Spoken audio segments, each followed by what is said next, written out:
lamɛnbaaw k'aw bɛɛ lajɛlen fo k'aw bɛɛ lajɛlen waleɲuman dɔn. Bi ye jumasu ye, alamisa tile kɔni o banna pewu. Utukalo tile 13 san 2026. Bi tile in kɔnɔna na fana fala ye kibaruya belebeleba 2 binna. Kibaruya minnu n'an bɛna n'an da don o la. Mali kɔnɔ kibaruyaw fana bi yan. Su in na baabu bɛna sigi kafagi ale min sigilen don arabukan ni nanzarakan k'o fila jɛ ka baara kɛ n'o ye sanayɛlɛ kalansow la yaasa ka se ka farafinakaw yɛrɛ ka se k'u yɛrɛ ka tɔgɔla diplôme sɔrɔ ka kɛ n'u ka ɲinini n'u ka baaraw ye. An n'an da don o la. Jean-Élisée Daou n'a ka di i b'a fɔ Élisée Jean Daou Falaye wolomasiri taw ka dagatigi bi alamisadonya in na sa ko k'a da bɛɛ lajɛlen tulo kan k'an ka sɔrɔdasi maa 82 k'olu sera ka u yɛrɛ sɔrɔ. U kun minɛnen don kabini bingali min kɛra an ka jamana kɔnɔ avril kalo tile 25 san 2026 Bamajan jɛkulu minnu bɛ yen n'o ye FLA ale ni sini maaw fɛ minnu bilalen filɛ nin ye sa ko a nɔgɔni bɛɛ lajɛlen fɛ min ye jamana ɲɛmaaw ye u ye fɛɛrɛ sigi sen kan ka se ka u mago don la a nɔgɔni bɛɛ lajɛlen fɛ. Jean-Élisée ka bataki la a y'a yira sa k'a fɔ ko maa minnu bilalen filɛ nin ye k'a kɛra wulikajɔ ni cɛsiri min ye ɲɔgɔn kuma ɲɔgɔnya yaasa cogoya min na wolomasiri taw ka hakɛw bɛ se ka dafa cogo min k'o y'a to nin baara in sera ka sigi sen kan. A b'a yira fana k'a fɔ ko min ye wolomasiri taw ka cɛsiri a n'u ka wulikajɔ u ka maa bɛ yen sa n'o minɛnen don baaraw bɛ sen na yaasa u bɛ se k'u yɛrɛ sɔrɔ cogo min na ka na fara min ye fanga tigilamaw olu ka baara kɛ hukumu kɔnɔna na. Élisée Jean Daou y'a yira sa ko kɛrɛnkɛrɛnnenya la nin waleya in na sɔrɔdasi minnu yɛrɛ kun minɛnen don k'a b'u fo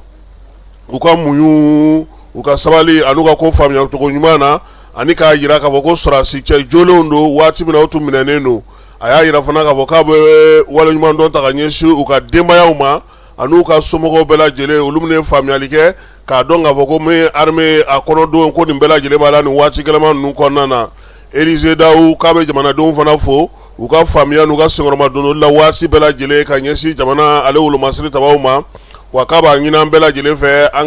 ka kɛ basigi karamɔgɔ ye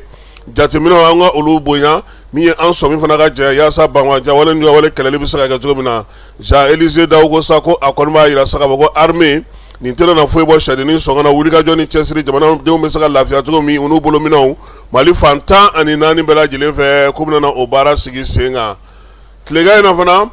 minisiri bɛ mara kama wali kunna an ka jamana kɔnɔ ale taara jamana télévision soba la ka taa ɲɛfɔli kɛ a ye min fɔ radio Mali la ka kɛ ni faransikaw ka Jean-Christian Bernard Vézilier minɛli ye maa min kun bilara kaso la ko k'a ka san 20 kaso kɛ kaso datugulen wulikajɔ nana cogo min na ani baara kɛra cogo min na bataki min dira a ma gouvernement tɔgɔ la fanga ka kuma lase la général de brigade Issa Ousmane Kulubali an ka jɛ k'ale lamɛn.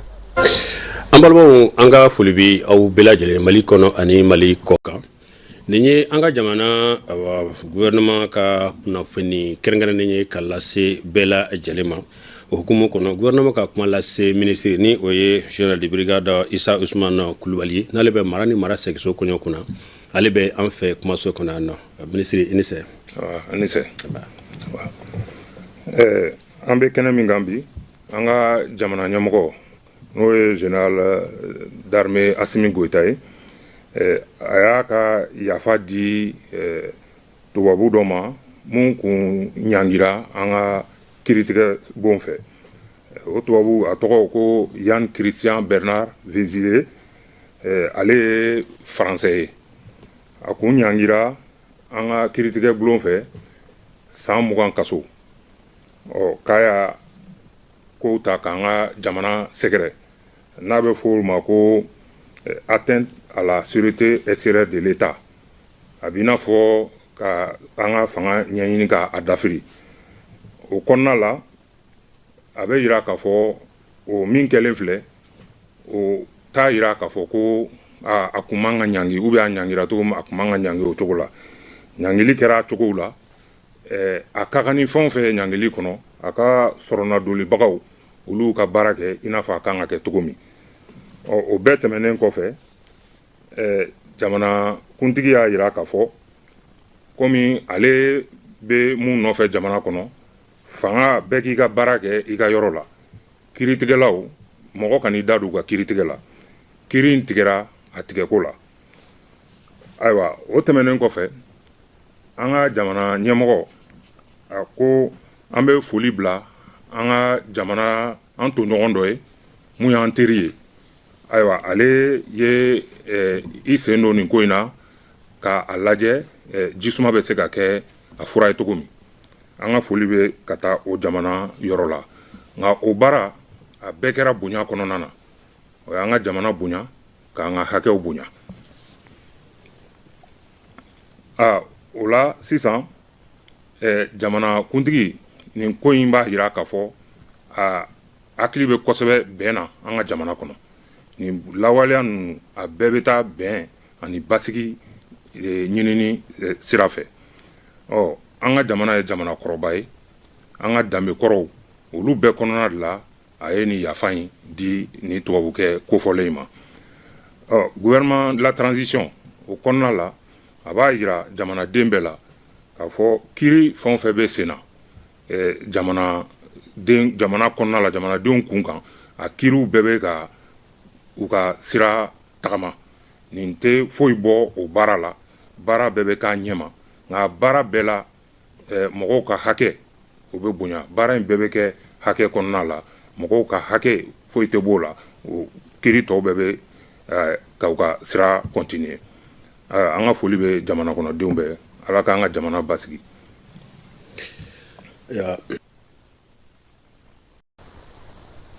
Mɛn dan ye mɛn tigi da ye dɛ n'ala sɔnna ma sini an yɛrɛ ye jateminɛ min ko ye parce que ni bɛ nin fɛn ninnu na nin ye fala ye a kan ka mɔgɔw sɔn hakili la n'i bɛ kunnafoni di baara la quoi jamanaw ka ko ɲɛnabɔli ni maaninfinw ka ko ɲɛnabɔli tɛ kelen ye quoi c'est à dire jamana ale bɛ komi n'i bɛ du kɔnɔ quoi ne ko sa ko du kɔnɔna na k'e ni maa si tɛ kuma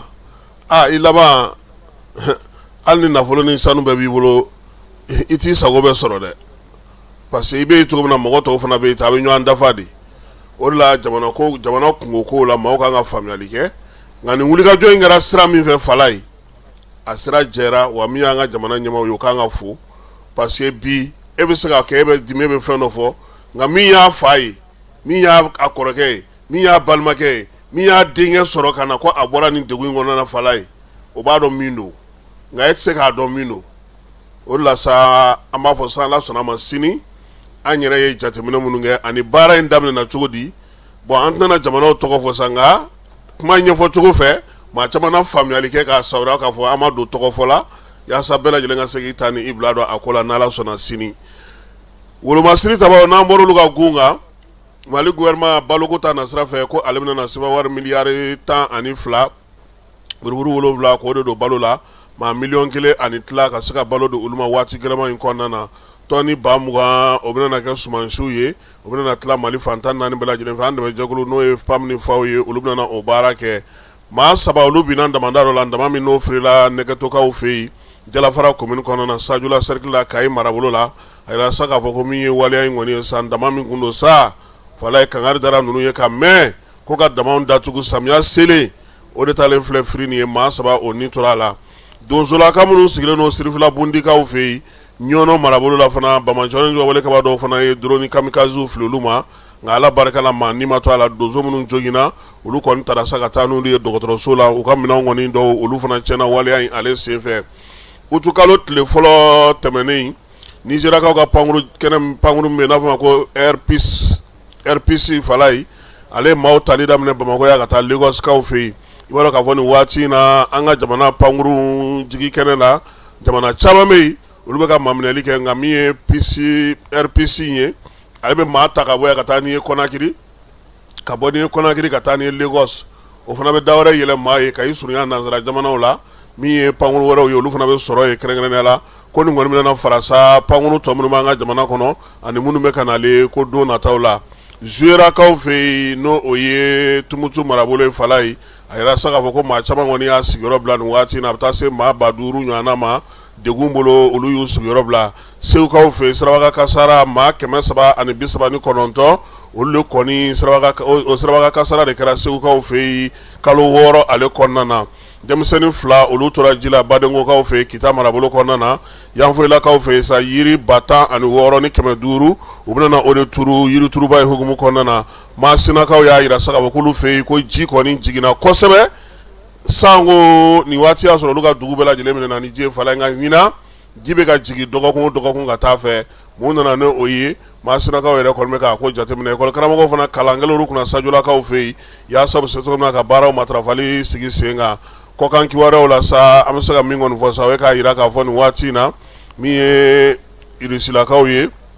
olu ni Ukraine ka wulikajɔ minnu bɛ sen na kɛrɛnkɛrɛnnenya la sa Ukraine kɔni y'a yira sa ko olu ka minɛn caman bɛ ka tiɲɛ bi Rusilakaw fɛ wulikajɔ bɛ se ka kɛ cogo min na Detroit d'Ormuz ko la Oman ale ni Iran k'olu ye sigi ka fɔ minnu kɛ k'o bɛ sɔn ka sigi sen kan kosɛbɛ lafiya bɛ sɔn ka na Trump ka avion falenko fala ye o kuma fana cayalen don kosɛbɛ tile fila in na sabula min ye Ameriki jamanakuntigi ye k'a kun bɔtɔ don Turkikaw fɛ yen pankuru min n'o y'a tɔgɔla pankuru ye k'a ma don o kɔnɔ a donna pankuru wɛrɛ de kɔnɔ ka se ka taa a yɛrɛ sɔrɔ sa a yɛrɛ ka jamana la a yɛrɛ de ye ɲɛfɔli kɛ kunnafonidilaw ye biennale sportif fala ye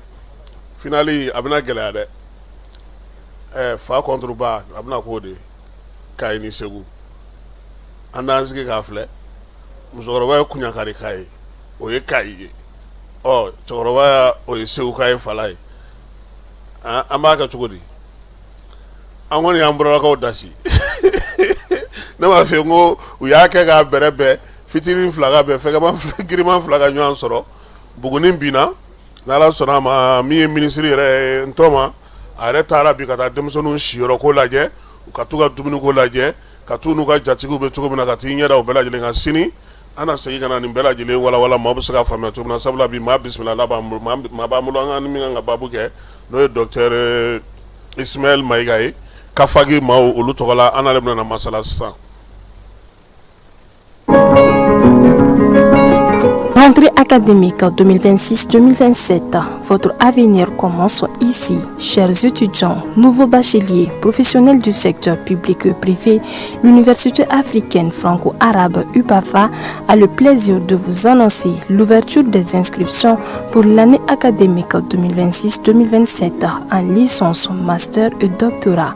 Rejoignez une institution engagée dans l'excellence académique, la recherche et la formation de leaders capables de relever les défis de demain. Comme formation disponible en licence, le frais d'inscription et de scolarité annuelle est de 25 000 francs CFA. La formation pédagogique est de 300 000 francs CFA. Quant au master, le frais d'inscription et de scolarité annuelle est de 51 000 francs CFA. Et pour la formation pédagogique est de 500 000 francs CFA par an. Enfin, le doctorat, le frais d'inscription et de scolarité annuelle est de 65 000 francs CFA. Comme formation pédagogique est de 1 200 000 francs CFA. Les places sont limitées. N'attendez pas la dernière minute pour garantir votre admission. Une seule adresse à retenir, rectorat UPAFA Sotuba à Seya, près du monument de la Victoire. Faites le choix de l'excellence. Construisez votre avenir. Inscrivez-vous dès aujourd'hui pour la rentrée académique 2026-2027. Université africaine franco-arabe UPAFA, ensemble vers le savoir, l'innovation et la réussite.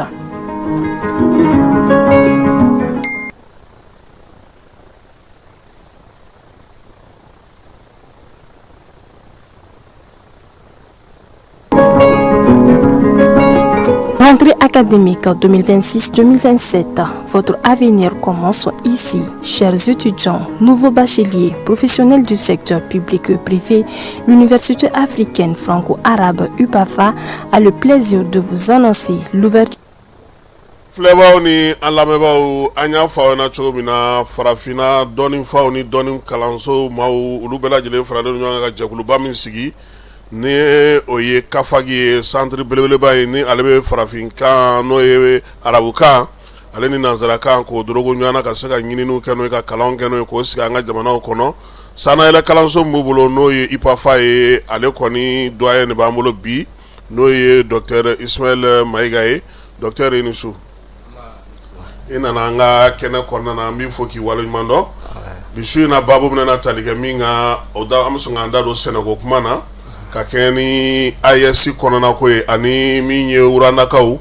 an n'olu ka kalandenw bɛ ka baara min kɛ SER ko ta nasira la fɛɛrɛ minnu fana sigilen don aw bolo kɛrɛnkɛrɛnnenya la ka kɛ ni uranakaw ka yiriwaliko kumaw ye an n'an da don la ani saniya ko ka taa se AES yɛrɛ o jɔyɔrɔ min bɛ se ka kɛ aw ka kalanko ninnu kɔnɔna na yaasa fana aw ka kalan ninnu bɛ kɛ sa diɲɛ fantan naani fɛ n'aw dɛmɛ jɛkulu an ka se ka faamuyali kɛ o la bi su in na sa min ye baabu ye a ka d'an ye kuma daminɛ na e yɛrɛ ka i yɛrɛ fɔ an ye e yɛrɛ Dr Ismaila Mayiga e ye jɔn ye i jɔyɔrɔ ye jumɛn ye CAFAC kɔnɔna na ale ni université panafricaine kɔnɔna na. Ok alhamdulilayi rabbil alamin bisimilahi rahmani rahim voilà n b'i fo n b'i waleɲuman dɔn n bɛ plateforme fana fɔ aw mun sera ka vraiment kuma d'an ma an ka se ka kuma ka ni organisation in ka ɲɛfɔ mɔgɔw ye aw bɛ fo na kosɛbɛ donc ne tɔgɔ Ismail Abdulhabib Mayiga voilà donc ne ye docteur ye traductologie domaine kɔnɔ voilà traductologie n'a y'a ta yan Mali la domaine min don a kun ma cari kosɛbɛ voilà donc an bɛ se ka fɔ c'est-à-dire ne yɛrɛ c'est-à-dire le fait que domaine min don a ma cari donc ne yɛrɛ n ka recherche kɛ n y'a ye normalement vraiment jamana mago b'a la donc o bɛ fɛnw na minnu ye ne yɛrɛ motivé ka se ka doctorat kɛrɛnkɛrɛnnen kɛ traductologie domaine kɔnɔ voilà donc o ye ne ka spécialité yɛrɛ ye voilà ale ye baara jumɛn ye bon traductologie n'i y'a ta o ye dɔnniya min bɛ kɛ ka kanw c'est-à-dire voilà donc o ye science yɛrɛ de o voilà mɔgɔ caman b'a kɛ dɔw b'a fɛngɛ arabu kanfɔlaw bɛ ka kuma voilà k'a yɛlɛma bamanankan na an ka se ka faamu ni chinois kanfɔlaw bɛ yen walima ni russe kanfɔlaw bɛ yen ni kan wɛrɛw fɔlaw bɛ yen miyanka kan ni fulakanw fɔlaw awɔ effectivement o ye domaine de ye à part o ka girin dɛ voilà donc maninkakɛ bɛ yen i bɛ se ka maninkakan traduit voilà donc o bɛ tali kɛ kanw na minnu ye langue internationale ye a bɛ tali kɛ fana an ka todun kanw na minnu ye langue officielle ye an bolo sisan fɔlɔ an tun b'a fɔ langue nationale mais sisan o kɛra langue officielle ye voilà donc o de a bɛ tali kɛ o de la donc sisan mais ne yɛrɛ min ye CAFAC côté ye ne ye chargé de communication ye CAFAC bureau Mali ani point focal chargé de communication mɔgɔ min bɛ jɔ fɛn o fɛn min ye communication ye voilà point focal c'est-à-dire fɛn o fɛn min ye dossier min bɛ déposer min bɛ di CAFAC tɔgɔ la a bɛ tɛmɛ ne de bolo fɛ quoi voilà donc n'o bɔra la IPAFA kɔni ka niveau la voilà ne yɛrɛ enseignant chercheur ye en même temps ne kɛra doyen de faculté fana ye IPAFA hukumu kɔnɔna na voilà minnu y'a to e yɛrɛ y'i ɲɛsin nin ɲinini ma sanayɛlɛ kalanso kɔnɔna na munna I y'i ɲɛsin ɲinini ma bon d'abord ne yɛrɛ n'i y'a ta ne yɛrɛ ka parcours kɔnɔ ne ka parcours bɛɛ kun ye vraiment excellence ye voilà parce que ne y'a ta à base ne y'a ta arabu de la an ye ne yɛlɛmana ka taa franco arabe la bon en même temps ne ye étude dɔw kɛ fana min ye lettre moderne min ye a français kalan gansan ye min ka gɛlɛn kosɛbɛ voilà i b'a sɔrɔ dɔw yɛrɛ b'a miiri ne b'a kɛ don min ne y'a dɔn ne ye inscrit faculté la ne ye inscrit mɔgɔ min bolo a y'a fɔ ko bon ne ye madrasa ne tɛ se k'o kɛ mais ne de b'a dɔn ne compétence min bɛ n na c'est-à-dire min bɛ se ka donc ne y'a kɛ fo ka o mémoire de maîtrise yɛrɛ validé o la ka bɔ ka sɔrɔ ne ni école minnu inscrit la ɲɔgɔn fɛ direct la minnu ye français yɛrɛ kalan kabini jardin d'enfant a caman ma se k'o kɛ donc fɛn min don motivation de don ne tun b'a fɛ k'o de fɔ motivation de don fɛn min don a bɛ n kɔnɔ ne ka laɲini dɔ de ne fana ka vision de don pour que jamana ne ye ne kalan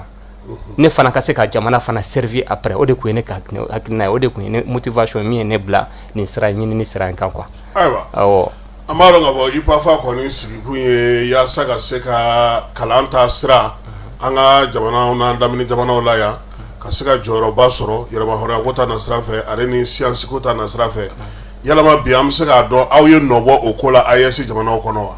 alhamdulilayi rabbil alamin ɲininkali kɔni cɛri la ɲininkali diyara n ye kosɛbɛ an b'a daminɛ ni IPAFA ye fɔlɔ parce que IPAFA ka mission c'est-à-dire n'i y'a ta a bɛ tali kɛ jamana saba in de la fɔlɔ parce que souveraineté scientifique fana bɛ yen parce que mɔgɔw bɛ ka kɛlɛ kɛ souveraineté économique kan souveraineté politique a n'a ɲɔgɔnna ninnu mais souveraineté scientifique in fana bɛ yen n b'a dɔn dɔnni ta sira fɛ o fana fo yɛrɛmahɔrɔnya ka taa o la fana la donc o de kun ye IPAFA ka vision ye donc o vision fana de y'a ye IPAFA kelen tɛ se k'o baara kɛ donc o de kama chercheurs ɲininikɛlaw farala ɲɔgɔn kan ka hakilina wɛrɛ bɔ min bɛ se ka c'est-à-dire Afrique jamana surtout ka kɛrɛnkɛrɛnna jamana saba ye Mali Niger Burkina min bɛ se k'u wasa ɲinini sira la siraka donc o hukumu yɛrɛ de kɔnɔ kafagi bangera mais bi aw yɛrɛ bɛ se ka aw bɛ ka nɔ jumɛn bɔ jamana saba in kɔnɔna na alhamdulillah jamana saba in an y'a ye IPAFA kɛra sababu ye kafagi créer la kafagi IPAFA kelen kun tɛ se ka baara min kɛ kafagi nana fara IPAFA de kan k'o baara waleya donc o hukumu kɔnɔna na souveraineté originalité ni ko kafagi ko originalité de fɔlɔ c'est-à-dire fɛn min don voilà an yɛrɛ ta de don mɔgɔ wɛrɛ ma bɔ yɔrɔ wɛrɛ kama yamaruya d'a ma k'aw ka nin créer ou bien a ka kɛ i n'a fɔ min ka di ne ayi an yɛrɛ originalité de don voilà donc o de bɛ kafagi ni IPAFA bɔ fɛn structure tɔ ninnu na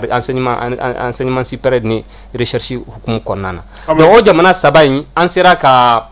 colloquew kɛ ka café scientifiquew kɛ ani session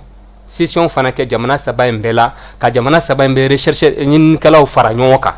voilà ka yirila ka fɔ ko sisan mɔgɔ an kan ka an fana ka souveraineté intellectuelle de ta c'est-à-dire ɲinini sira kan dɔnniya sira kan an fana kan ka yɔrɔma hɔrɔnya jira ka fɔ ko nin de ye an ta ye nin de ye an yɛrɛ ta ye nin de bɔra an yɛrɛ bolo mɔgɔ wɛrɛ ma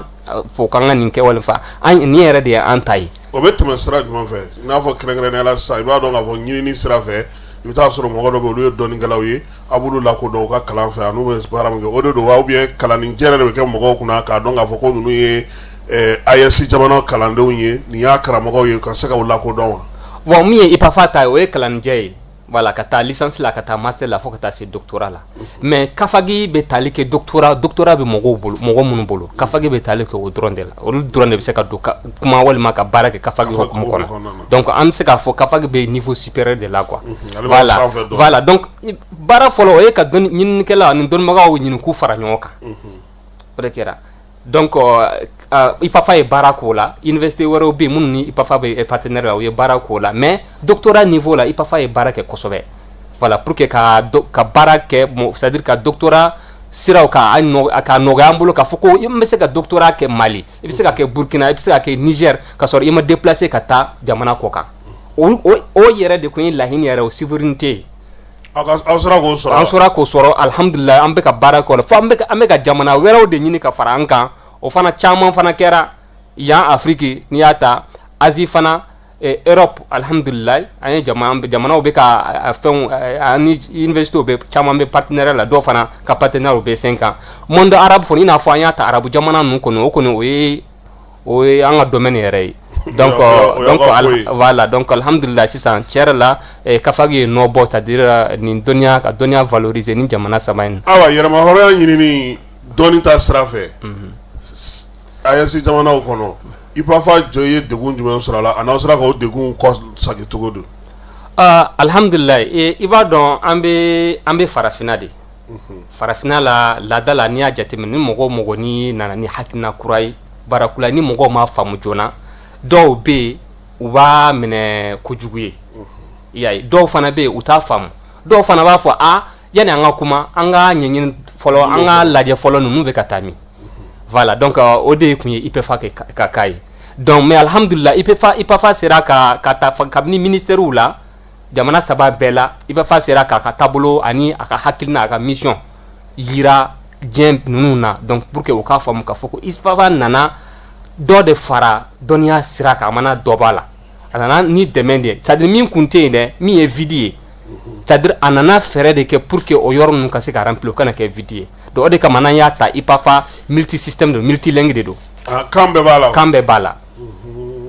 kan bɛɛ b'a la bon o kelen de ye kafagi fana ka système ye kan bɛɛ b'a la donc u nana vide dɔ de kun bɛ yen parce que an y'a ye enseignement supérieur la ni jamana saba nana an y'a ta a kun baselen don kosɛbɛ français côté de kan kosɛbɛ mais caman ye kalan k'o de la ka dɔnni ɲini o de la voilà mais IPAFA nana yira ka kamɛsi de k'i lakodɔn an b'o dɔrɔn de dɔn an yɛrɛ tun t'a dɔn ko kafagi bɛ se ka na yɛlɛma don an yɛrɛ k'an fasa fili an yɛrɛ ye ka wuli ka jɔ kɛ ka an ka doctorat sɔrɔ voilà donc IPAFA ni kafagi nana yira k'a fɔ ko ayi ninnu dɔrɔn tɛ jamanaden wɛrɛ bɛ yen minnu ka kan ni olu fana ka se ka yira u se ka u ka kalan dɔ ba la donc o la o hukumu de kɔnɔna na arabu kalannaw farala kan anglais kalannaw farala kan hali minnu bɛ kalan kɛ an ka todunkanw na an ka minnu bɛ ɲinini kɛ an ka todunkanw na olu fana bɛɛ farala kan Russie fana b'a la ainsi de suite donc a kɛra i n'a fɔ système min don a nana ni complémentarité de ye amana ka i basé côté kelen ka ka do négliger ayi ana ni complémentaire baby yere ya kono aywa ni ko yerema horonya ka nyini keleta na srafe amsa ka fo maw nyebola donita na srafe abaka do fo la nga dunga fa fana sabati li fana bala anya ka fo bi abaka fakili jagabo ke minye fere krengen sirono awbulu sene kota na srafe ani uranda ka bako ke ore ko me munne kan kosbe a sinsino no munga nyini yali njara kosbe parce que oye vision do ye pafa vision do de mi recteur yere mi professeur Mohamed Abdoulaye Diarra ale de nanan hakinani en réalité bon hakinani vision mundo yani mogo yara ka fam parce que a baraka ni ministère de l'agriculture u ye réunion chamane ke pour que ministère yere ka se ka donc a foko ni projet mindo folo donc au coffre du ministère de l'agriculture sera ka adhérer wala c'est-à-dire o hakina ka wala sona ka fara ipafaka donc wala pour que nimbara en ka se ka wala donc mais recteur professeur Mohamed Abdoulaye Diarra allait de fen comme déjà ipafa farabolo do be fenna be Rwanda mi branché donc accord be ani Rwanda kalanso chama sanfɛ kalanso chama ɲɔgɔn donc yende professeur yɛrɛ y'a jateminɛ k'a fɔ ko min bɛ ka kɛ ani min bɛ kalan hukumu kɔnɔ k'u tɛ kelen voilà a b'a fɔ tuma caman a b'a fɔ ko là-bas ko toutes les sciences sont appliquées dɔnniya o dɔnniya n'i y'a kalan ye a tɛ kɛ i n'a fɔ kalaninjɛ ye i b'a ka appliquer mais anana sɔrɔ k'a fɔ ko o tɛ o ka dɔgɔ an fɛ kosɛbɛ on tɛ kalan de k'an sigi voilà o yɛrɛ de y'a motiver ko ayi ninnu bɛ ka min kɛ Mali mago bɛ nin na donc ale a yɛrɛ ye ambassade impliqué yan donc pour que o ka se ka baara a ka kɛ Mali ko ye a kana kɛ ipafa ko dɔrɔn ye voilà donc ça veut dire que ipafa ni ministère de l'agriculture bɛ entrepreneur enfin partenariat la nin na u bɛ ka baara kɛ o ni an ka ambassade fana min bɛ Kigali Rwanda o fana bɛ ka baara kɛ nin fɛn na pour que u yɛrɛ de ye vraiment fanga di ipafa ma pour que nin baara o ka se ka ko gɛlɛya bɔ a la ka ko nɔgɔya ipafa bolo a n'a ɲɛmɔgɔ yɛrɛ pour que nin partenariat ka se ka sigi sen kan ala y'a kɛ alhamdulilayi partenariat ye sigira sen kan fɔ bi an bɛ k'o tɔnɔ dun a tɔnɔ de bɛ ka dun bi dɛ awɔ parce que partenariat kɔnɔ an ye serre agricole o ye technique kuraw don voilà sɛnɛfɛrɛ kuraw don minnu sigira sen kan minnu b'a to mo bɛ se ka sɛnɛ kɛ yɔrɔ fitinin na espace fitinin na kɛnɛ fitinin na bɛ se ka fɔ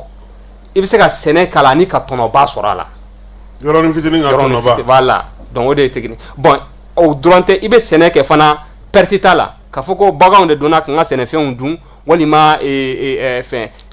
walima tile ayi u y'a kɛ technique kura don c'est-à-dire min i b'a baara kɛ fasi perte t'a la quoi i y'a ye bon dun fa dɔ fana sɛnɛ ye sa wa voilà donc docteur guakɔrɔ sɛnɛ da ni awɔ bamanankan la a bɛ se ka fɔ ko guakɔrɔ sɛnɛ don awɔ a y'a fɔ ko jumɛn yɛrɛ donc i ɲɛ b'a la nin cogoya in na donc o ye technique kura o de bɛ wele ko technique de serre agricole ni ne bɛ Rwandakaw bolo ne bɛ Rwandakaw bolo donc an ka bon nka tɔnɔ ka ca caman donc an y'a ye yen u y'a pratiquer yen fo ka c'est-à-dire fo ka walagata fo ka wasa a la donc dɔnniya min b'u bolo an b'a ye an y'a ye an mago b'a la yan donc faut que an ka se ka nin dɔnniya in fana transférer ka bɔ u kun an ka partenariat hukumu kɔnɔ ka na n'a ye yan pour que ka ɲɛ yira mɔgɔw la ka ipafa o de bɛ Baginda c'est parce que o fɛn ninnu sigira Baginda de u bɛ baara bɛɛ bɛ kɛ kelen donc an bɛ fɛ ka min faamuya sisan docteur o ye aw ni ministre so mɔgɔw bɛ baara kɛ minnu bɛ suman si bɔ ka suman feere aw n'olu bɛ baara kɛ ani sɛnɛkɛlaw bɛ baara kɛ ani kalandenw bɛ baara kɛ nka kɛrɛnkɛrɛnnenya la fɛɛrɛ min yɛrɛ sigilen don sen kan terrain kan bi a bɛ ka tɔnɔ min bɔ komi yɛrɛ ko ko tɔnɔ b'a la tɔnɔ yɛrɛ ye jumɛn ye bi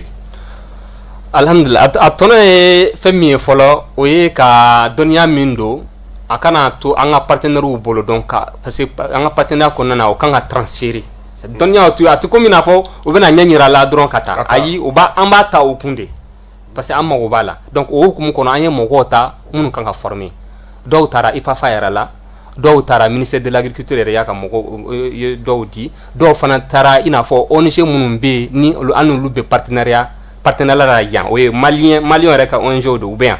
an olu bɛ parti olu fana minnu bɛ intervention kɛ agriculture sɛnɛ hukumu kɔnɔ voilà fana an y'a ɲini u fɛ u ka mɔgɔw di kana pour que an ka se ka u former donc a kana kɛ IPAFA dɔrɔn a kana kɛ ministère de l'agriculture dɔrɔn olu fana ka se ka vraiment a tɔnɔ bɔ a nafa donc dɔnniya in de bɛ ka di sisan hali bi ne ka fɔli la hali bi an ka partenaires bɛ yan partenaires minnu bɛ techniciens bɛ yan u bɛ ka mɔgɔw former hali bi formation bɛ sen kan hali bi wa alhamdulilayi kabini salo dɔ kɛra la mais ɲina caman fana bɛ ka kɛ c'est minnu kun participer la mɔgɔ kura fana nana fara u kan pour que formation mɔgɔw minnu bɛ se ka minnu kan ka a tɔnɔ sɔrɔ a nafa sɔrɔ pour que u ka se ka caya parce que a b'u Rwandakaw bolo déjà n'an y'u to u taara n'a ye. an b'a fɛ ka dɔn nin sa munna aw ye Rwanda sugandi ka nin sɛnɛbolo in sigi sen kan ani bi a ye jaabi jumɛn di aw ma sɛnɛkɛlaw ka fan fɛ. Alhamdulillah bon an ye Rwanda sugandi ka sababu kɛ u ka dɔnniya ka u expérience ba de b'u bolo nin domaine na en même temps an y'a ye an ka partenariat bɛɛ la an ni Rwanda ka partenariat an y'a ye vraiment a améliorer a taara ɲɛ kojugu parce que a ka d'u ye u yɛrɛ a ka d'u ye bon a ka d'u mɔgɔ min do fana dɔnniya mɔgɔ min do a ka d'u ye fana dɔnniya ɲini ka d'u ye kojugu u bɛ Mali tɔgɔ mɛn u b'a fɛngɛ donc u yɛrɛ y'a dɔn k'a fɔ ko bon nin ye occasion ye olu fana ka na Mali la i n'a fɔ u ka acteurs bɛ yan cogo min u fana nana u ye Bamako bɛ yala taa yɔrɔ caman Baginanda fana donc u y'a ye u taara dɔw sɛnɛkɛ yɔrɔ dɔw yɛrɛ fɛn na k'a lajɛ sɛnɛ bɛ k'an fɛ cogo min donc fɛn min do partenaires diyara u ye kosɛbɛ a diyara an fana ye mais an y'a ye an mago b'a la kosɛbɛ donc dɔnniya ba de b'u bolo nin domaine na mun t'an bolo o ye nouvelle agriculture hukumu kɔnɔ tiɲɛ yɛrɛ la u avancelen do kosɛbɛ a la sɛnɛko in na voilà u b'a kɛ ka sɔrɔ ne y'a jateminɛ an yɛrɛ ka recherche ni fɛn na n'i y'a ye dugukolo minnu b'an bolo o yɛrɛ t'u bolo an ka dugukolo ka ca a tɛ ka baara qualité laban min b'an bolo o t'u bolo mais en même temps olu sera ka technique dɔ créer technique min bɛ ka u bɛ ka sɛnɛ kɛ n'o ye b'u ka tɔnɔba bɔ n'o ye ka sɔrɔ an fɛ dugukolo b'an bolo fɛn bɛɛ b'an bolo mais an ti o fɛn ninnu dɔnniya ninnu t'an kun donc o hukumu kɔnɔ an y'a lajɛ tiɲɛ yɛrɛ la dɔnniya minnu b'u bolo an ka partenariat hukumu kɔnɔ il faut que an ka transférer ka na n'a ye ka na n'u ka partenaires experts ye pour que an ka se ka partenariat hukumu kɔnɔ an ka se ka dɔnniya in tɔnɔ bɔ o se an ka se ka transférer i n'a fɔ an fana compétence dɔw bɛ an la minnu tɛ olu fana la donc o fana compétence fana an fana b'u transférer u kun. ayiwa an filɛbaaw n'a lamɛnbaaw min ye Kafage ani IPAFA an b'o baabu kan bi ka kɛ ni an ka maa welelen n'o ye kɛnɛ kɔnɔna sɔrɔ Dr Ismaila Mayiga ale ye point focal ye IPAFA kɔnɔna na wa min ye Kafage fana o fana do kunnafoni o koɲɛw bɛ a bolo docteur aw sinsinnen do min kan o ye kan ye kan ale fana bi n'o y'an ka kanw ye ale ni saniyako a b'olu baara fana kɛ n y'a ye k'a fɔ nin waati laban in na aw ka fɛɛrɛ kɛrɛnkɛrɛnnen dɔ sigilen do ka ɲɛsin kanw ma min ye kanw ye Mali ale ye jamana min baara dɔ ka an kɔni ye kuma jamana de ye sɛbɛnni jamana t'a ɲɛ kosɛbɛ bi aw ye fɛɛrɛ jumɛn sɔrɔ Rwandakaw bolo kuma tɛ olu ka kan min bɛ yen n'o ye Kinyarwanda ye ka se ka ɲɛfɔli kɛ kalanko la an ka jamanaw kɔnɔna na Mali yɛrɛ kɔnɔna na ani AES kɔnɔna na. Ni ɲininkali diyara n ye kosɛbɛ parce que n'i ko dɔnniya bɛɛ bɛ ta ni kan dɔ de ye o dɔnniya sugu bɛɛ a mana kɛ dɔnniya o dɔnniya a bɛ ta ni kan dɔ de dɔnniya in kɔni bɛ yen i mana ta ni kan o kan dɔnniya in kɔni bɛ yen o ye dɔnniya de ye mais i b'a ta ni kan min ye fana o fana bɛ se ka kɛ i bɛ nafa n'a ye walima i tɛ nafa n'a ye voilà donc mais an y'a jateminɛ k'a fɔ ko i ka dɔnniya ta n'i yɛrɛ ka kan ye i n'a fɔ chercheurs bɛ baara k'a kan fɔ hali bi o nafa ka bon n'i ka ta ni walikan ye nafa faamuyali ka teli a nafa ka bon a tɛ se ko a tɛ kɛ i n'a fɔ an bɛ walikan nin to ayi mais an kan ka dɔnniya min bɛ ta pour que i ka se ka kalan i yɛrɛ ka tudunkan na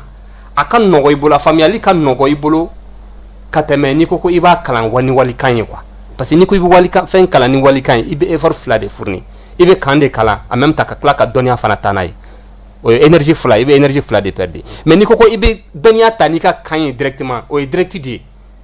wa a ka nɔgɔ parce que o ye ka tudunkan de ye donc o de kama an y'a lajɛ langue nationale an fɛ sisan an bɛ se ka wele ko langue officielle donc pour que an ka se ka an yɛrɛ ka tudunkanw an k'u don ba la ani ka kalan kɛ n'o nin kanw ye donc an y'a daminɛ ni sɛnɛ de ye IPAFA yɛrɛ la ne y'a ta minnu bɛ parce que agriculture module ye obligatoire de bɛɛ bolo IPAFA la première année la bɛ don yen voilà i bɛ entrepreneuriat agricole i b'o kalan module bɛɛ de b'o kalan a bɛ kalan fana yan yan a bɛ kalan bamanankan de la professeur minnu b'a kalan mɔgɔw kan a b'o kalan bamanankan de la ma an yan'a ye denmisɛnnin minnu bɛ nin kan na an yɛrɛ y'a jateminɛ k'a fɔ ko u ka faamuyali ka teli ka tɛmɛ kan tɔ parce que an tun y'a essayer ni kan wɛrɛw ye voilà donc o yɔrɔ la bon an y'a ye Rwanda fana o kelen de bɛ yen olu y'a kɛ n'u ka kan de ye n'u ka kan de ye o ka teli ni kan wɛrɛ ye voilà donc an y'a ye faamuyali ka teli wa u b'a denmisɛnnin minnu b'a kalan u b'a faamu joona en même temps u b'a waleya fo ka technique kuraw fana bɔ a la ça veut dire que a faamuyara voilà donc yɛrɛ bɛ hakilina kura sɔrɔ a la hakilina kura sɔrɔ a la donc o de kama an y'a ye an yɛrɛ ka kalandenw minnu bɛ yan an y'o expertise kɛ k'a lajɛ donc an y'a ye tiɲɛ yɛrɛ la an kan k'a kan ni an ɲɛsin an ka todunkanw ma ani an ka lajɛ an bɛ se ka kalan kɛ n'u ye ka recherche kɛ n'an ka todunkanw yɛrɛ ye k'u don ba la donc o de bɛ ka aw sinsin yɛrɛma hɔrɔnya in ɲinini na dɔɔni ta na sira fɛ sa kɛ pour que kanw fana ka se ka taa ɲɛ voilà ayiwa an y'a ye k'a fɔ aw ka bolodiɲɔgɔnma kɔnɔna na saniya ko ta na sira fɛ aw ye fɛɛrɛ caman sigi sen kan mais fɛɛrɛ kɛrɛnkɛrɛnnen jumɛn b'aw bolo belebeleba la n'a bɛ fɛ bi k'o bɛn kalansenw ma an yɛrɛ ka jamana kɔnɔna na yan saniya ko ta na sira fɛ bon saniya ko ta na sira fɛ bon an ye conférence k'a la fɔlɔ pour que ka hakilijakabɔ kɛ ani ka ɲininkaliw ni experts wele pour que faamuyaliba ka se ka sɔrɔ a la en même temps an ye kalandenw fana impliqué voilà donc ka kalandenw yɛrɛ ka ɲɛ yira ka kalandenw yɛrɛ kalan ni se ka saniya sira fɛ u bɛ se ka mun de lase jamana ma c'est à dire u yɛrɛ ka santé yɛrɛ u yɛrɛ ka kɛnɛya c'est à dire nafa jumɛn de b'a la donc nin sira in kan donc u bɛɛ an y'o kɛ module ye k'u kalandenw kalan o la donc en même temps fana initiative dɔ kɛ i n'a fɔ activité o i n'a fɔ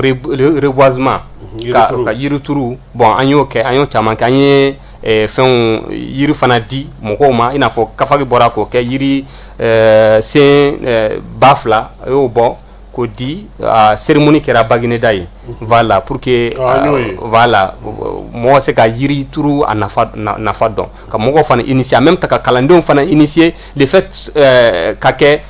cogoya min hali don wɛrɛ a ma se an yɛrɛ ka a jira kalanden la k'a fɔ ko nin yiri turu ni nafa min b'a la o yɛrɛ bɛ se ka initiative ta u ka sigidaw kɔnɔ ka mɔgɔw encourager yiri turu ni fɛn na ani ka u yɛrɛ ka se ka a ta k'a di a san ka di mɔgɔw ma u ka yiri turu u yɛrɛ bɛ se k'o initiative ta sigidaw la ka mɔgɔw dɛmɛ ni n'o ye quoi n'o ani ka mɔgɔw dɛmɛ n'o hakilina ye sigidaw kɔnɔ. ayiwa an b'a dɔn k'a fɔ Kafagi ye hakilina min ni a y'a fɔ ale bɛna sigi kɛrɛnkɛrɛnnenya la farafinna jamanaw la yan aw sinsinnen don kosɛbɛ Mali Burkina Niger n'o ye AES jamanaw ye e min yɛrɛ ye point focal ye an ka jamana kɔnɔ yan i bɛ se ka mun fɔ an ɲɛna Kafagi sigicogo la ani a jɔyɔrɔ bɛna se ka kɛ mun ye min ye dɔɔni ɲinini na ka taa yɛlɛma hɔrɔnya sira fɛ an ka jamana kɔnɔ. ok voilà ɲininkali diyara n ye kosɛbɛ parce que an seginna ka na Kafagi côté la ɔ yɔrɔ ne tun b'a fɛ ka min fɔ ne b'a fɛ ka min fɔ o ye Kafagi de ye an ta ye o de ye farafinna ta ye Kafagi de ye farafinna ta ye Kafagi de ye AES ta ye k'a sababu kɛ a ka originalité i n'a fɔ fɛn min don a bɔra an de yɔrɔ a ma bɔ yɔrɔ an yɛrɛ ka miirina don voilà an yɛrɛ ka miirina don a tɛ comme ça n'a fɔ tɔw nana jagoya mun na a ye sɔrɔ a y'a ka taa i t'a ta an yɛrɛ ka miirina don miirina min don fana a ma kalan kɔni sira fan fɛ ani dɔnniya ɲini sira fan fɛ a ma mɔgɔ bɔ mɔgɔ la k'a fɔ ko avantage bɛ di dɔw ma ka dɔw to ayi o tɛ Kafagi ko la bɛɛ de ka kan Kafagi la i bɛ ka ɲinini kɛ ni anglais de ye i bɛ ka ɲinini kɛ ni français de ye arabukan walima an ka todunkanw don i jɔyɔrɔ bɛ ye Kafagi kɔnɔ wa an bɛ bisimila fana voilà mais ne tun b'a fɛ ka min fɔ Kafagi bɛ intervention kɛ domaine min na mɔgɔ min bɛ se ka don Kafagi activité la o ye a bɛ taa doctorat bɛ mɔgɔ minnu bolo a bɛ daminɛ n'o de ye voilà ani chercheurs minnu bɛ institut universités ani écoles supérieures ne ko a dama ka kan bɛɛ ye n'i tilala ka na fɔ ko doctorat tigiw de don a bɛ maa minnu bɛ sisan n'o y'a sɔrɔ o sigilen don o bɛ sen furakɛ dɔ kilisi caman b'a bolo fɛnw b'a bolo o b'o ja sira o ka gɛrɛ aw la sa dɛ docteur bon o côté parce que an fana ka laadalatigi ninnu caman bɛ yen dɔnniw b'u bolo dɛ a ma sɛbɛn de bon n'olu fɛ ka gɛrɛ aw la a bɛ kɛ cogo di? minnu b'a fɛ ka gɛrɛ ni mɔgɔ catégorie bɛ yen n'u b'a fɛ ka gɛrɛ an na a bɛ an ka formation b'an bolo ya formation b'an bolo wa an bɛ se ka fɛɛrɛ fana kɛ solution kɛ a tigi ka se ka inscrit ka kalan kɛ IFAFA la fo ka taa doctorat sɔrɔ a bolo a ka domaine na voilà pour que parce que an ka dɔnni caman de bɛ ka tunu voilà mɔgɔ bɛ siran mun na voilà ko ko kolotugula tun bɛ ninnu fɛ yen ko k'a bɛ cɛkɔrɔba taara ko mɔgɔ tɛ se ka kolo tugu i b'a sɔrɔ dɔw fɛ yen k'a tigi tun bɛ se ka ɲɛ furakɛ kɛ ko kilisi tun b'a bolo ni kolo balana mɔgɔw kan na n'olu ɲɔgɔnnaw camanw i bɛ taa sɔrɔ dɔw bɛ yen yɛrɛ a ye kuranɛ yɛrɛ kalan kabini a bisimila ye a ye dɔnni caman dɔn mais a b'a bolo papiyew de la ten marayɔrɔ t'a bolo fɔyɔrɔ t'a bolo ale kɔni kelen a b'ale dɔnniya b'ale la mais mɔgɔ tɛ se k'a tɔnɔ bɔ n'a tɛ yen don min na ne kan bɛ o n'a ɲɔgɔnnaw de ma kuma tɛ an ka jamana yɛrɛ i b'a dɔn k'a fɔ ko mɔgɔ tɛ sɛbɛnni kɛ ka caya. voilà o n'a ɲɔgɔnnaw a caman bɛ yen minnu sera an ma an y'a lajɛ k'u lafaamuya k'a fɔ ko dɔnniya in ka ɲi mais o ka se ka degré académique sɔrɔ a ka ɲi kosɛbɛ. o laɲini de ka ɲi wa fɔlɔ voilà o y'a ɲɛbila ye quoi. voilà donc an kun y'a ɲɛr'o la a caman bɛ yen u y'u inscrit licence ou master ou fo dɔw yɛrɛ bɛ ka continuer ka taa doctorat an y'a jira la k'a fɔ ko parce que cadre académique kɔnɔ fo diplôme académique de ka sɔrɔ i bolo pour que i ka se ka intervention kɛ niveau dɔ la mais o t'a jira k'a fɔ ko an tɛ se ka o ka dɔnniya tɔn bon parce que formation na an b'u wele formation na conférence la an bɛ weleli bila u ye u bɛ na u b'u ka dɔnniyaw di voilà parce que i filɛ ka min fɔ exemple dɔ b'an bolo Gabon min ye professeur dɔ bɛ yen ko professeur Burobu voilà ale bɛ ɲinini kɛ furakɛla farafin fura ninnu fɛn na ale ye fura dɔ labɔ fo certifié diɲɛ bɛɛ a ka fura in bɛ feere Burobu a fana kun ye o fɛn o kun ye référence ye an bolo mais ale bɛ tali kɛ farafin fura de la a bɛ baara kɛ o de a ye furaw bɔ k'u certifié yiri diɲɛ bɛɛ a ka furaw bɛ sa o bɛ min voilà o bɛ furakɛ fana a lakodɔnnen don professeur Burobu Gabonais de don donc an ɲɔgɔnna caman de b'a bolo donc n'a o ɲɔgɔnna récupérer munna Mali la yan o ɲɔgɔnna minnu bɛ yen o tɛ se ka récupérer donc mɔgɔ min mago b'a la. anw fana ka maa kalanbali bɛ siran ka gɛrɛ kalandenw na de. tiɲɛ yɛrɛ la o degun bɛ yen dɛ o degun bɛ yen parce que u b'a fɔ k'a bɛ taa bɛɛ kɛ tubabukan fɔ ye olu tɛna na fɛn faamu a la walima n'u nana u tɛna na lamɛn o de b'u caman siran n'o tɛ mɔgɔ caman bɛ yen hali u ye tubabu kalan kɛ nka u tilara k'a ye k'a fɔ fo ka taa togodaw la ka taa ko dɔw ɲɛɲini ka na diplôme b'i bolo nka diplôme don e tɛ se ka foyi lawaleya o hukumu kɔnɔna na ne bɛ kɔni bolo n ko n'a sɔrɔ fɛɛrɛw de b'aw fɛ yen olu n'u ɲɔgɔnna minnu b'an ka togodaw n'an ka sigidaw la n'u bɛ se ka kɛ sabula n'olu taara dɔnni taara dɔnni maralen t'an bolo an dun ka dɔnni caman ye fɔli de ye a bɛ fɔ ni kan min ye n'o ma sɛbɛn ka bila docteur a ka gɛlɛn dɛ tɔw bɛ taa k'u mago ɲɛ anw ta ni a tigi tɛ yen don min na a banna. voilà donc minnu o de kama an ye fɛɛrɛ sigi pour que u ka se ka u ka dɔnniya ye tɔnɔ bɔ a kana tunu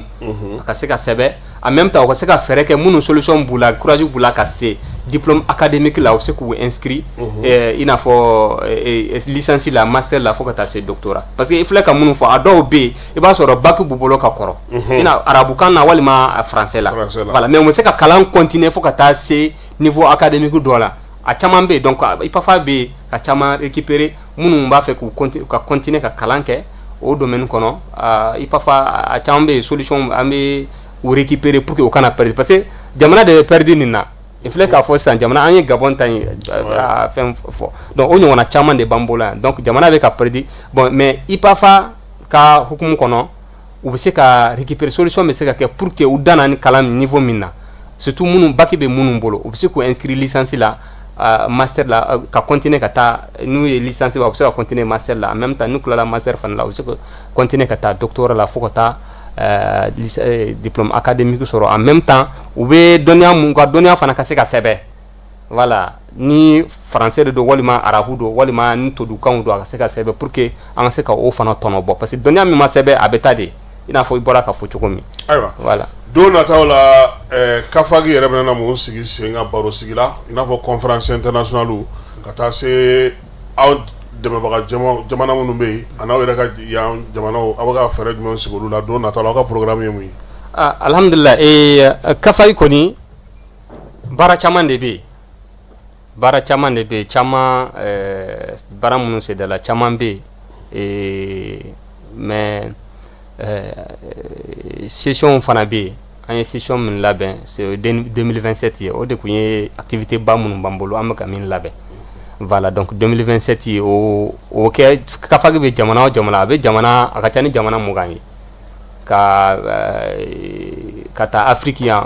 fo Asie fo Europe fo dans le monde arabe akachani jamana mugangi donc be de bena fara ñoo ka nu ka secrétaire généraux yi et session be ke o de 12e session avec Turquie de ne ala sonama janvier 2027 donc ola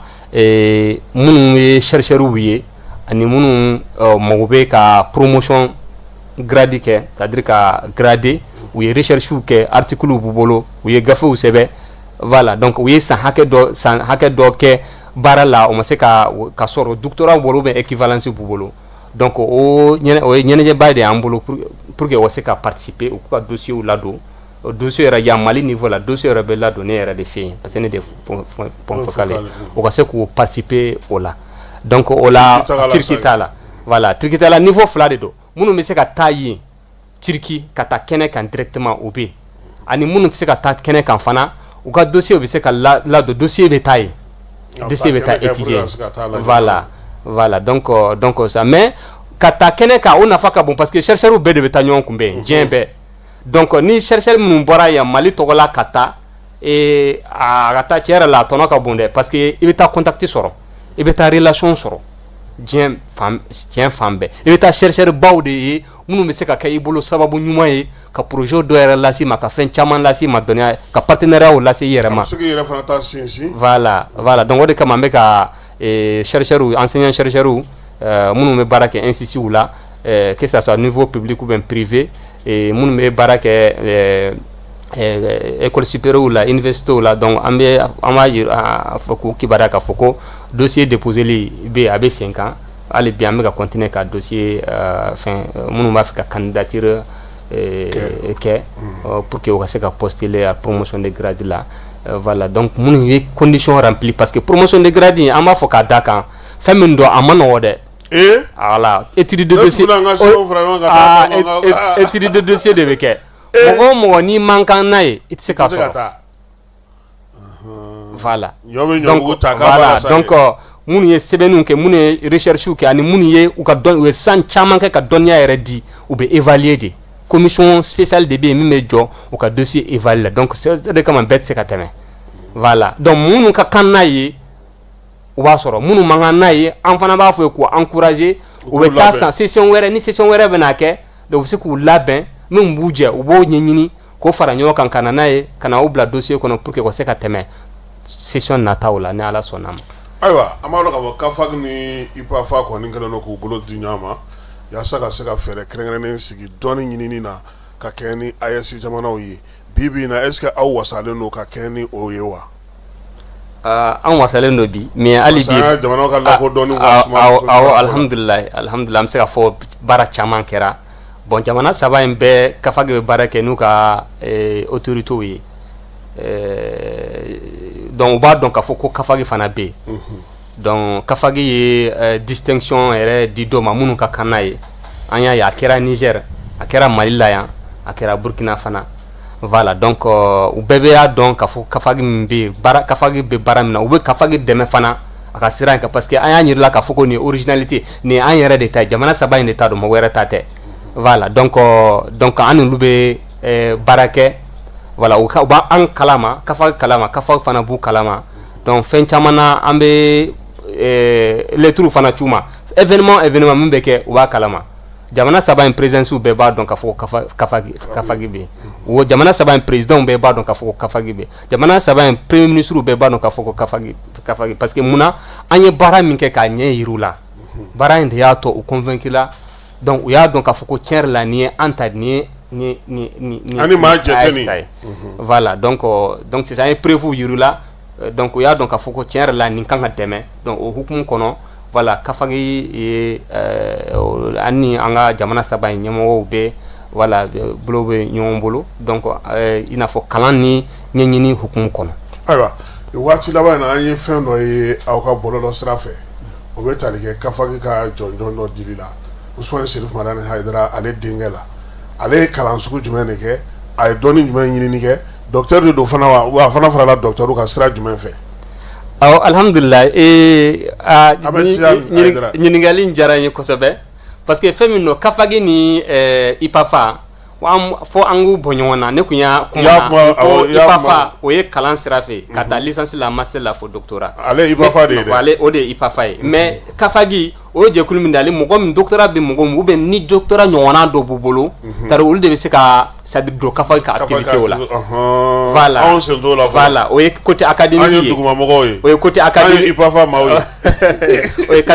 côté académique mais il filɛ ka ɲininkali min kɛ o bɛ tali kɛ ipafa ka côté de la c'est-à-dire minnu nana kalan kɛ donc ale y'i inscrit ka kalan kɛ master de la min bɛ wele ko fondement de la religion usulu din donc o ye fɛn min don kalan sugu min don a nafa ka bon kosɛbɛ docteur professeur filɛ k'a ka sɛbɛn d'a ma yɛrɛ a ka sɛbɛn bɛ ka d'a ma ɲɛ t'a la awɔ domaine min don a nafa ka bon kosɛbɛ diinɛko kalan hukumu kɔnɔ ani ka sariya yɛrɛ dɔn ani ka diinɛ yɛrɛ dɔn diinɛ bɛ ta diinɛ yɛrɛ bɛ pratiquer cogo min ani diinɛ ka hukumu ani fɛn min diinɛ yɛrɛ sigira min kan o ye usulu din de ye fɛn min don dɔnniya min don a nafa ka bon kosɛbɛ diinɛ kalan na donc sisan ale master de sɔrɔ la voilà ale y'i inscrit ka kalan kɛ o la san 2 licence kɔfɛ k'o master de sɔrɔ a ye master awɔ ipafa la voilà Niger donc a ye k'o sɔrɔ donc sisan soutenance kɛra parce que nin ye salle de soutenance ye nin y'an ka salle de soutenance ye Ɲamɛ voilà parce que soutenance kɛra yen donc soutenance kɔfɛ diplôme de kan ka di yanni a ka segin ka na parce que a man kan na k'a ka diplôme to yen voilà donc o la a sigira k'a kɔnɔ yanni diplôme ka bɔ diplôme bɔra donc nin an ye cérémonie nin kɛ pour que k'a ka master diplôme an b'a fɔ to nazarakan na fondement de la religion arabukan na usulu din a y'o de spécialité min bɛ tali kɛ diinɛ kalan hukumu kɔnɔ donc a y'o kalan sugu de kɛ awɔ a y'o kalan sugu de kɛ ka tila master la donc o kalan sɛbɛn o de filɛ nin ye ka d'a ma ye awɔ ni ipafa ye doctorat tɛ master don parce que i bɛ tɛmɛ master de la ka se doctorat la bon sisan voilà sisan a ye baara min kɛ baara in tiɲɛ yɛrɛ la a recherche ka ɲi kosɛbɛ parce que a nana ni originalité de ye bon o mɔgɔ sugu an b'u encourager o bɛ kɛ dɛ o bɛ sɛgɛsɛgɛ dɛ a bɛ dɔn voilà c'est expert de chercheur a bɛ dɔn donc an y'a ye a nana yɛrɛ ka dɔnniya yɛrɛ de nin a nana ni ko kura de ye bon an y'a ye fana n'a danna master in na c'est-à-dire fɛn dɔw bɛ yen u bɛ n'a jɛ donc o la an ye yamaruya d'a ma k'a fɔ ko a ka se ka continuer doctorat la pour que voilà donc o la n'a continué doctorat la a ye inscrit n'a ye inscrit doctorat la ka continuer n'a ye doctorat validé don min o la a bɛ se ka don kafagi hukumu kɔnɔ donc o la a bɛ na grader ka taa a ka jala kan mais nin ye ipafa ka côté de nin ye master diplôme de ye nin ye spécialité min wele ko fondement de la religion arabu la an b'a wele ko usulu din a y'o sɔrɔ o spécialité de la sisan ayiwa an ye dɔ kɛ baabu la miniti 45 kɔni an y'ale kɔ sago nka a ka d'an ye kumakuncɛ kuma dɔ bɛ sɔrɔ i bolo walima welewelekan dɔ b'i bolo ka ɲɛsin kuma tɛ bi an b'a dɔn k'a fɔ denmisɛnninlakaw caman sigilen don k'an lamɛn ani maa minnu bɛ n'olu ye marakɛbaaw ye AES jamanaw kɔnɔna na mun ka d'aw yɛrɛ ye don nataw la u ka se k'o kɛ ɲinini sira fɛ yaasa min ye kafagi ni ipafa ye u bɛ se ka lakodɔn cogo di hali bi. ok bon an b'a daminɛ ni ipafa de ye fɔlɔ voilà parce que kafagi wolola ipafa de la donc an b'a daminɛ ni ipafa de ye fɔlɔ bon ipafa n'an y'a ta mɔgɔ min ye ipafa yɛrɛ sigi min bɛ a fondateur ye a promoteur min ye professeur Mohamed Abdoulaye Jara n'an y'a ye a ye kalan kɛ Sorbonne de ka licence master doctorat licence DA parce que DA kɔfɛ de a kɛra système kura la a kɛra master de fɔlɔ a bɛ wele ko DA ani doctorat a y'o bɛɛ de kɛ Sorbonne a ka ca ni a ye waati min kɛ a ka ca ni san 14 ye kalan na donc an y'a ye mɔgɔ min se ka nin niveau 3 in diplôme 3 bɛɛ fara ɲɔgɔn kan Sorbonne na k'o fara ɲɔgɔn kan k'o bɛɛ kɛ ka tila an y'a ye ale ye baara min kɛ c'est exceptionnel mɔgɔw man ca donc waati la a kun bɛ se ka to yen parce que opportunité caman b'a bolo yen mais a yɛrɛ de banna ko non ayi ko n bɛ taa n ka jamanaw servi de donc a tilala a ma sigi yen opportunité b'a bolo mais a nana yan a ko ko non hakina do be ale bolo fo ka hakina ye dɔnniya sera kan fo o ka science libéré ni jamana nunna dɔnni donc o de y'a to IPAFA in créera IPAFA fana n'an y'a ta k'a lajɛ IPAFA ni université tɔ ninnu tɛ kelen o n'an y'a jateminɛ IPAFA ye université mixte de ye université tɔ na a caman i b'a ye a caman bɛ soit français walima anglais walima français ni anglais mais n'an y'a ye n'i ye IPAFA ta multi système de don c'est à dire a ti k'a fɔ ko n'i ye nin kalan i man kan kɛ nin a bɛ bɛɛ de jɔyɔrɔ b'a la donc a y'o de miiri k'a lajɛ ka IPAFA créer o image la donc ka sinsin jamana saba in bɛɛ la vous voyez malgré que a créé en Mali IPAFA créé en Mali de a ka siège bɛ en Mali mais IPAFA a sera ka bolofaraw de bɔ ni jamana saba in bɛɛ la fɔlɔ yani IPAFA ka se ka se jamana wɛrɛw la jamana wɛrɛw la donc an y'a ye hakilina min b'a la c'est pour vraiment ka na ni ka dɔnniya sɔrɔli yiriwa ka dɔnniya sɔrɔli c'est à dire gɛlɛya kana sɔrɔ a la bilen bon an ka dɔnniya fana sɔrɔ an fɛ yan ka kalan kɛ licence master doctorat ye an fɛ yan ka sɔrɔ an ma gulo maa wɛrɛ la ka sɔrɔ an ma billet d'avion ta ka taa jamana wɛrɛ la ka sɔrɔ an ma boli bourse nɔfɛ ka taa jamana wɛrɛ la donc ale ka hakilina kun y'o ye donc ni mɔgɔ min nana ni nin projet ye tiɲɛ yɛrɛ la ne kɔni ka hakilina ya an ka jamana ɲɛmɔgɔ ninnu kan k'u lajɛ surtout minnu bɛ kalan hukumu kɔnɔ u kan k'a lajɛ ka dɛmɛ de ɲɛsin a ma parce que n'an y'a jateminɛ jamana yɛrɛ kan ka min kɛ yɛrɛ gouvernement yɛrɛ kan ka min kɛ ale yɛrɛ déjà a bɛ ka o caman kɛ déjà donc o mɔgɔ sugu le fait que malgré que a bɛ privé de kɔnɔ mais a bɛ k'o kɛ déjà avec ses propres moyens a yɛrɛ ka moyens donc ne kɔni bolo tiɲɛ yɛrɛ la ni dɛmɛ kan ka ɲɛsin mɔgɔw ma dɛmɛ kan ka ɲɛsin ale n'a ɲɔgɔnnaw ma minnu nana ka jamana yɛrɛ dɛmɛ i y'a ye pour que ka dɔnni sira k'o yiriwa ka ɲininikɛlaw fara ɲɔgɔn kan ani licence master du ka kalan kɛ yan an fɛ yan fo doctorat kan saba an ka todunkanw na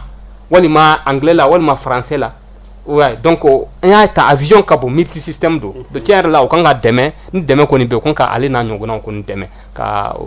an b'u wele u ka hakili to a la université in na kosɛbɛ ani n'u bɛ se ka dɛmɛ o dɛmɛ lase université in ma tiɲɛ yɛrɛ la n'u y'a lase ma o y'a lase jamanadenw bɛɛ ma donc ni an ka Mali ye bon o weleli kelen n b'o bila fana Niger jamana ɲɛmɔgɔw fana ma o weleli kelen fana n b'o bila fana Burkina jamana ɲɛmɔgɔw fana ma. Ayiwa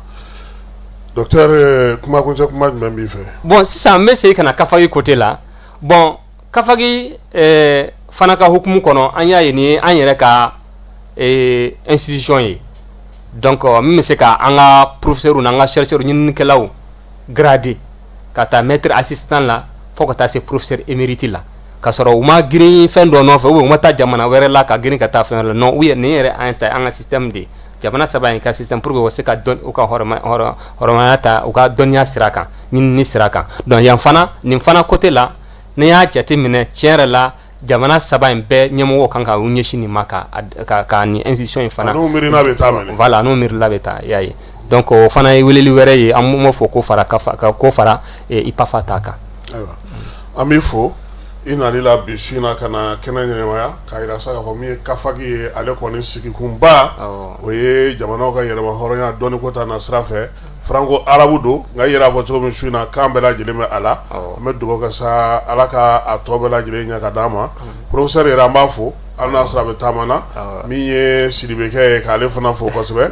kɛrɛnkɛrɛnnenya la ale ka wulikajɔ n'a ka cɛsiri barika ka bon kosɛbɛ nin ko ninnu bɛɛ lajɛlen hukumu kɔnɔna na Falaye Keyita tun bɛ yan k'a bila bɔlɔlɔ sanfɛ ne yɛrɛ docteur Ismaila Mayiga kun y'an ka maa welelen bi Kafagi point focal don Mali kɔnɔna na an b'a fɔ ka waleɲuman dɔn kunnafoni di fana a b'o fana kunna min ye IPAFA fana n'a jɔyɔrɔ ka bon ye kosɛbɛ ne kɔni bɛna taa an taw fara ɲɔgɔn kan ka taa n'a ye ne bɛ taa dugumada in na fɔlɔ an ni bɛ taa sɛnɛ da sɛri in ɲɛɲini Wuranakaw ka sɛri in ɲɛɲini fɔlɔ ka yɛlɛ dɔɔni ni fana kuyara tuma min n na taa Kafagi la o kɔfɛ n'Ala sɔnna ma a k'an bɛn sini. Rentrée académique 2026-2027, votre avenir commence ici. Chers étudiants, nouveaux bacheliers, professionnels du secteur public et privé, l'Université africaine franco-arabe UPAFA a le plaisir de vous annoncer l'ouverture des inscriptions pour l'année académique 2026-2027 en licence, master et doctorat. Rejoignez une institution engagée dans l'excellence académique, la recherche et la formation de leaders capables de relever les défis de demain. Comme formation disponible en licence, le frais d'inscription et de scolarité annuelle est de 25 000 francs CFA. La formation pédagogique est de 300 000 francs CFA. Quant au master, le frais d'inscription et de scolarité annuelle est de 51 000 francs CFA. Et pour la formation pédagogique est de 500 000 francs CFA par an. Enfin, le doctorat, le frais d'inscription et de scolarité annuelle est de 65 000 francs CFA. Comme formation pédagogique est de 1 200 000 francs CFA. Les places sont limitées. N'attendez pas la dernière minute pour garantir votre admission. Une seule adresse à retenir, rectorat UPAFA Sotuba à Seya, près du monument de la Victoire. Faites le choix de l'excellence. Construisez votre avenir. Inscrivez-vous dès aujourd'hui pour la rentrée académique 2026.